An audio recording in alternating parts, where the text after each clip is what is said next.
Doctor honoris causa Román Díaz Vázquez. Distinguido jurista mexicano destacado como litigante, ha sido merecedor del prestigioso Premio Nacional de Abogacía en 1990, un reconocimiento que atestigua su excelencia y dedicación inquebrantable al ejercicio del derecho. Su compromiso con la justicia trasciende fronteras, ya que ocupa el puesto de presidente de la Academia Mundial de Amparo y de la Organización Mundial de Abogados. En Amparo, liderando con sabiduría y visión el avance del conocimiento jurídico en todo el mundo. El Dr. Díaz Vázquez es también el director de la Cumbre Mundial del Conocimiento, un foro de encuentro donde los más destacados expertos y académicos se congregan para explorar y debatir temas jurídicos de relevancia global. Su habilidad y experiencia en el litigio han dejado una marca imborrable en el ámbito del amparo y el derecho penal, defendiendo con pasión y destreza los derechos fundamentales y la búsqueda de la justicia. Un momento trascendental en su carrera fue cuando resultó triunfador en el concurso presidido por el Dr. Ignacio Burgoa Orihuela, obteniendo así la cátedra de práctica forense de amparo en la prestigiosa Universidad Nacional Autónoma de México, UNAM. Este logro evidencia su excelencia académica y el reconocimiento de sus colegas. La figura del Dr. Román Díaz Vázquez, con su temple sereno y su inquebrantable vocación de servicio, se ha convertido en un faro de inspiración para la comunidad jurídica.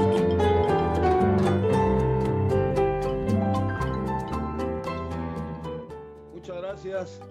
Antes que todo, queremos saludar y felicitar a usted, maestra Libertad Bugambilia Suárez Sánchez, y al destacado comunicólogo, personaje mexicano, Luis Esparragosa. Desde luego, directores ustedes de la revista Prescripcia y organizadores de este magno congreso de amparo a nivel nacional, y desde luego dedicado, enderezado a homenaje y reconocimiento a uno de los más grandes políticos mexicanos, filósofo. Se encuentra su estatua, su efigie en la Suprema Corte de Justicia de la Nación, y por ello pues lo consideramos el creador o el padre del amparo. Ya explicaremos en su momento por qué y en torno a qué. Pero continuando con la dedicatoria, dedico esta exposición a todas las personas que han sido o están siendo violentadas, vulneradas, transgredidas en sus derechos más elementales y fundamentales. Nosotros hemos venido sosteniendo también que una de las creaciones, una de las aportaciones más relevantes que ha hecho el ser humano, ¿cuál creen que es para el logro o la búsqueda y logro de una mayor y mejor coexistencia humana? ¿Cuál creen ustedes que es ese instrumento de gran importancia y relevancia para el logro de esa felicidad, vamos a llamarle? El derecho. Allí está, el derecho. Eso es hasta el momento un instrumento insuperado. Es insuperado, no hay algo mejor, creemos, para tratar de asegurar y lograr una coexistencia más armónica, ordenada, y finalmente la felicidad que debe de tener todo el ser humano, todos los mexicanos en vida, en esta vida y no después de la vida. Entonces vamos al punto fundamental de esta exposición. Dentro de ese derecho, probablemente, decíamos desde hace mucho tiempo, hay miles, a lo mejor decenas o cientos de miles de preceptos, artículos o disposiciones legales, vamos a llamarle así, jurídicas o normativas, millones probablemente a nivel nacional, dentro de leyes federales, leyes estatales, leyes o disposiciones municipales, bandos de policía y buen gobierno, reglamentos, etcétera, etcétera. Vamos a dejarlo en miles o decenas de miles. Dentro de ese inmenso universo jurídico, legal o integrante de ese instrumento denominado derecho, destaca la Constitución política de los Estados Unidos mexicanos y desde luego no vamos a hacer menos a las estatales. La Constitución de Tlaxcala, de la particular de Veracruz, de Puebla, de Baja California, de Aguascalientes, de cada entidad de la República, de la Ciudad de México, cuenta o tiene con su ley fundamental, o también, como se le conoce a nuestra Constitución nacional o federal, la ley suprema, la ley de leyes porque es la ley suprema. Luego entonces, si esta Constitución federal, nacional, la ley suprema, la ley de leyes, como también se le conoce, cuenta dentro de su contenido, dentro de sus disposiciones, en los artículos 1, 103 y 107, la existencia de ese instrumento maravilloso o mecanismo que es el juicio, ¿de qué? De amparo, al cual se han venido dedicando algunos compañeros ponentes congresistas de manera magistral en este Congreso dedicado al insigne y egregio político mexicano Manuel Crescencio García Rejón y Alcalá. Dice la Constitución que en el artículo 1, en los Estados Unidos mexicanos todo el mundo gozará de los derechos humanos, etcétera, etcétera, etcétera, antes garantías individuales. En los artículos 103 y 107 de la propia ley de leyes o de la Constitución Nacional, se contempla en el primero de los mencionados la procedencia, las hipótesis o los casos en los cuales puede interponerse o plantearse el juicio, también conocido como de garantías, juicio constitucional, juicio de amparo, dice en la doctrina, en la misma jurisprudencia, que el juicio de amparo, sobre todo en la doctrina, con una serie de tratadistas que han escrito, que han aportado sus estudios, sus análisis sobre el juicio de amparo, que este tiene como finalidad esencial o se constituye en el medio de control de la constitucionalidad, de la legalidad a través del amparo directo o uninstancial, amparo casación como también se le conoce, y ahora también de la convencionalidad, ¿verdad? Vía, desde luego, invocamiento de violación a antes las garantías individuales y ahora los derechos humanos a partir de la reforma del 2011. Luego entonces, la consecuencia lógica y además necesaria de este medio de control, como así se le llama, que para nosotros no sería medio de control, sino medio de protección, más que de control, porque a la Constitución no la vamos a controlar, ni a la ley, ni a la convencionalidad. Sí la vamos a proteger, a través de la preservación de los derechos fundamentales de las personas o de los individuos. Pero vamos a dejarlo en medio de control porque así es conocido y aceptado. Medio de control por excelencia o de protección por excelencia de la constitucionalidad y de la legalidad. Luego entonces, sí, el juicio de amparo es protector, preservador por excelencia de la constitucionalidad y de la legalidad, sobre todo de la constitucionalidad. Y si la Constitución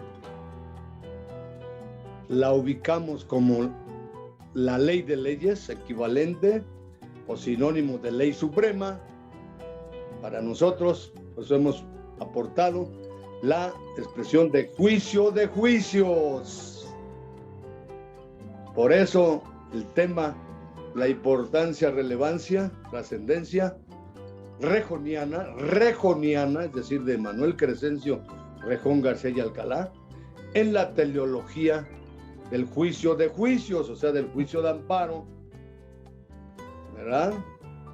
Y que es, como decía mi maestro Ignacio Burgoa, es grandiosa su teleología, importantísima, de gran relevancia y trascendencia, tanto de Rejón como del juicio de amparo, por lo que ya dijimos, principal medio de protección o de control constitucional, y si la Constitución es la ley de leyes, pues el juicio de amparo, para nosotros, y ahí está la aportación, es el juicio de juicios. Y esto lo relacionamos también con la aportación que hicimos al mismo maestro Ignacio Burgoa unos 2 o 3 años antes de morir, que le dijimos, y ahí va sobre Rejón, le dijimos en un evento organizado como ahora por la revista Prescriptia, lo organizamos y le dijimos al maestro Burgoa, y fue nuestra aportación desde hace como unos 21 años, más o menos. Maestro Ignacio Burgoa Orihuela,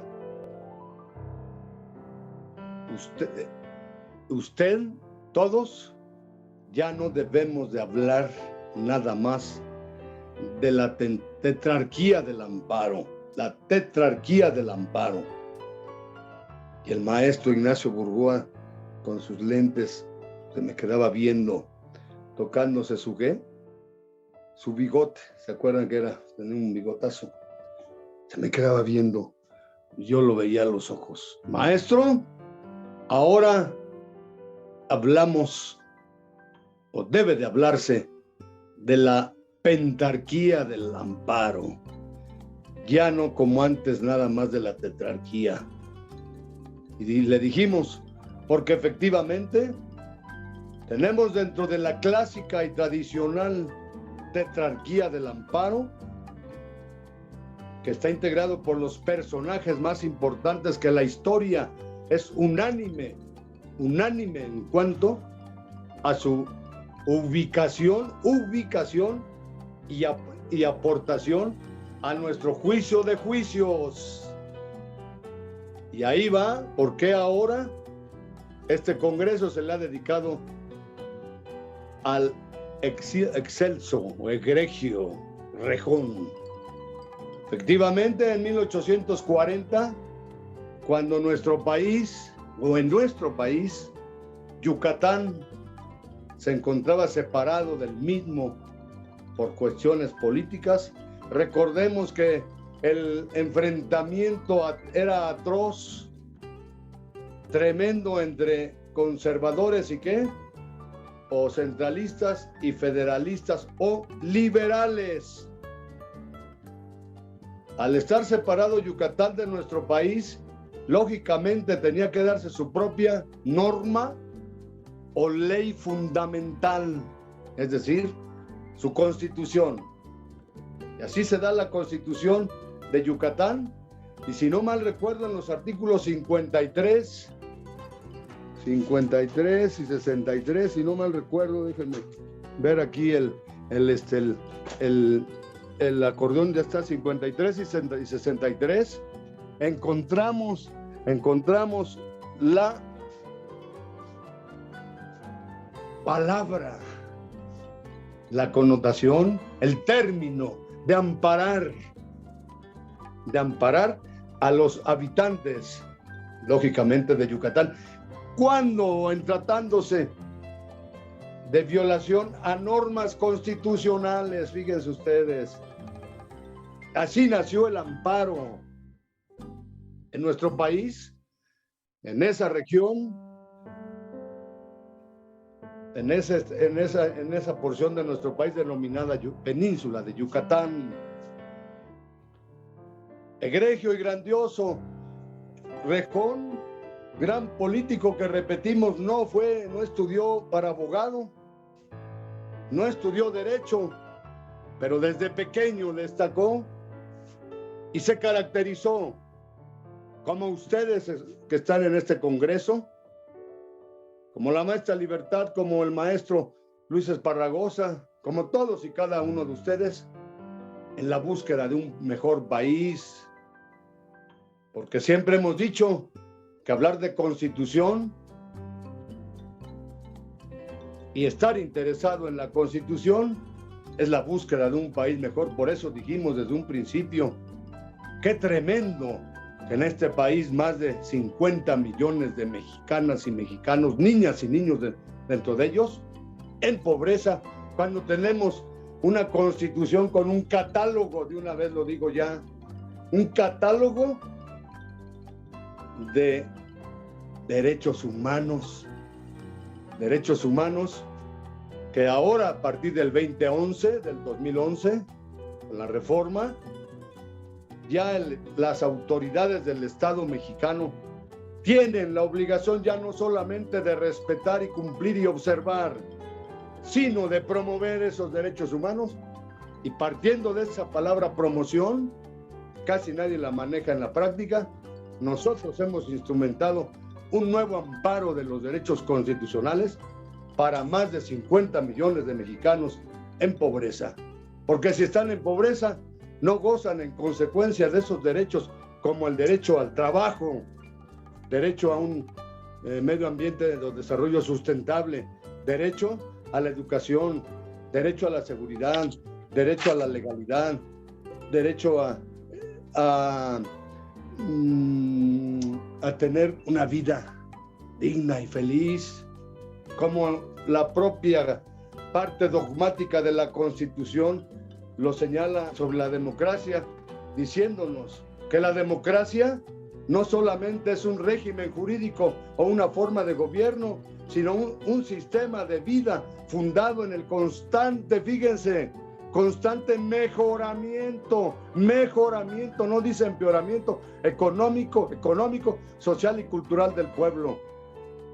Pero, oh, qué tremenda realidad, más de 50 millones de mexicanos en pobreza. Por eso, el Rejón, importantísimo para nosotros, es el padre del amparo, el primero ya en época independiente que imprime en un documento jurídico en la Constitución de Yucatán el término, con la palabra de amparar, aun cuando se habla con anterioridad de Morelos, que Morelos nos dijo que todo el que se queje, nos dejó ese legado, que todo el que se queje en justicia tenga un tribunal, dijo Morelos, el siervo de la nación, que todo el que se queje en justicia tenga un tribunal que lo defienda y lo ampare.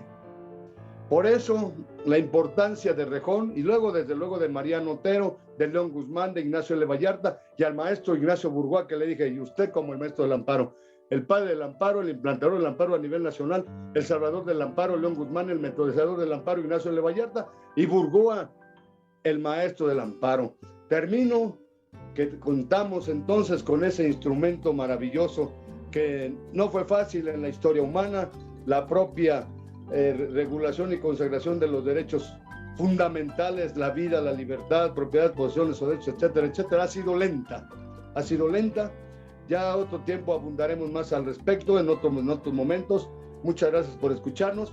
Que no se les olvide, hemos desarrollado ese nuevo amparo de los derechos constitucionales para todas las personas que carezcan del goce y del ejercicio de esos derechos humanos fundamentales y esenciales que están consagrados en la Carta Magna, la Ley de Leyes, a través del juicio de juicios. Muchas gracias, perdón por haberme emocionado y pasado algo de tiempo. Síguenos en Facebook y suscríbete a nuestro canal de YouTube, Prescriptia, Revista Jurídica Nacional.